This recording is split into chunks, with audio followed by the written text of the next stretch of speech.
আসসালামু আলাইকুম viewers, Jitu cooking হাউসে সবাইকে স্বাগতম। আজকে আমি তৈরি করে দেখাবো লাউ পাতার বড়া।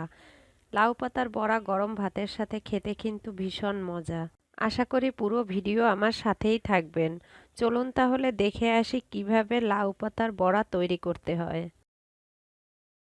লাউ পাতার বড়া তৈরি করার জন্য আমি প্রথমেই এখানে 7-8টি লাউ পাতা নিয়েছি। এর উপরে একটি সাদা আবরণ থাকে, আমি এটাকে এভাবে করে আস্তে আস্তে তুলে ফেলে দিব। এই যে দেখুন ভিউয়ার্স, এভাবে করে টান দিলেই আস্তে উঠে আসবে।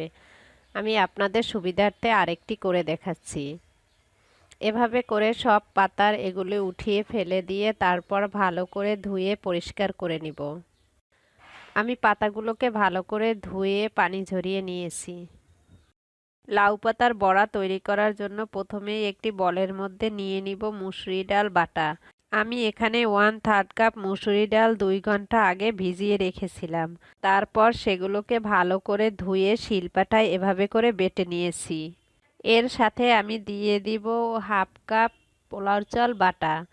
আমি এই চালগুলোকেও 2 ঘন্টা আগে ভিজিয়ে তারপর শিলপাটায় এভাবে করে বেটে নিয়েছি। এর সাথে দিয়ে দিব 1/2 টি-স্পুন হলুদের গুঁড়া, 1 টি-স্পুন লবণ, 1 টি-স্পুন ধনিয়া বাটা, 1 টি-স্পুন রসুন বাটা, 1 টি-স্পুন আদা বাটা, 1 টি-স্পুন কাঁচামরিচ বাটা, 1 টি-স্পুন জিরা বাটা, আর দিয়ে দিব 1 টি-স্পুন তিল বাটা। এটা একদম অপশনাল, হাতের কাছে না থাকলে না দিলেও চলবে। দিয়ে দিলাম 2 চা চামচ সরিষা বাটা। আমি কালো সরিষাটার বেটে নিয়েছি, আপনারা চাইলে সাদাটাও দিতে পারেন। 1/2 টি-স্পুন গোলমরিচের গুঁড়া। এবার সব উপকরণ ভালো করে হাত দিয়ে মাখিয়ে নিব। ভালো করে মাখানো হয়ে গেলে আমি এটাকে এক সাইডে রেখে দিব। এবার একটি করে লাউ পাতা নিব আর তার গায়ে ভালো করে মাখিয়ে দিব। ভিউয়ার্স, এই ডালের মিশ্রণটা কিন্তু লাউ পাতার উল্টো পাশে লাগাতে হবে। এই যে দেখুন, আমি দেখিয়ে দিচ্ছি, এভাবে করে লাগাবো আর ভাঁজ করে নিব। আস্তে আস্তে ভালো করে সব দিকে মাখিয়ে দিতে হবে। আমি আপনাদের বোঝার সুবিধার্থে আরও একটি করে দেখাচ্ছি। এই যে এভাবে করে লাউ পাতার গায়ে মিশ্রণটা ভালোভাবে মাখিয়ে দিতে হবে। তারপরে ভাঁজ করে বড়ার মতো বানিয়ে নিতে হবে। এই যে দেখুন ভিউয়ার্স, এভাবে করে সবগুলি আমি তৈরি করে নিব।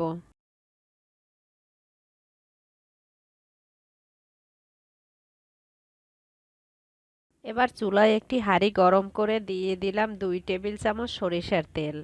তেলটা গরম হয়ে গেলে আমি বড়াগুলো আস্তে আস্তে ভেজে নিব। ভাজার সময় চুলাটা লো করে দিতে হবে, না হলে পুড়ে যাবে। আস্তে আস্তে সময় নিয়ে ভাজতে হবে। তেলটা গরম হয়ে গেছে, এবার আমি একটা একটা বড়া দিয়ে ঢেকে দিব 3 থেকে 4 মিনিটের জন্য। 4 মিনিট পর ফিরে এসে ঢাকনা খুলে উল্টিয়ে দিব। উল্টানো হয়ে গেলে আবারও আমি ঢেকে দিব 3-4 মিনিটের জন্য।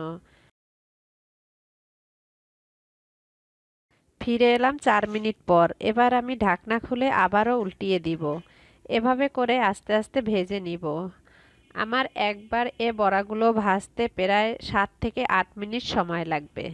বড়াগুলি ভাজার সময় তাড়াহুড়া করলে ভিতরে কাঁচা থেকে যাবে আর উপর থেকে পুড়ে যাবে, তাই আস্তে আস্তে সময় নিয়ে ভাজতে হবে।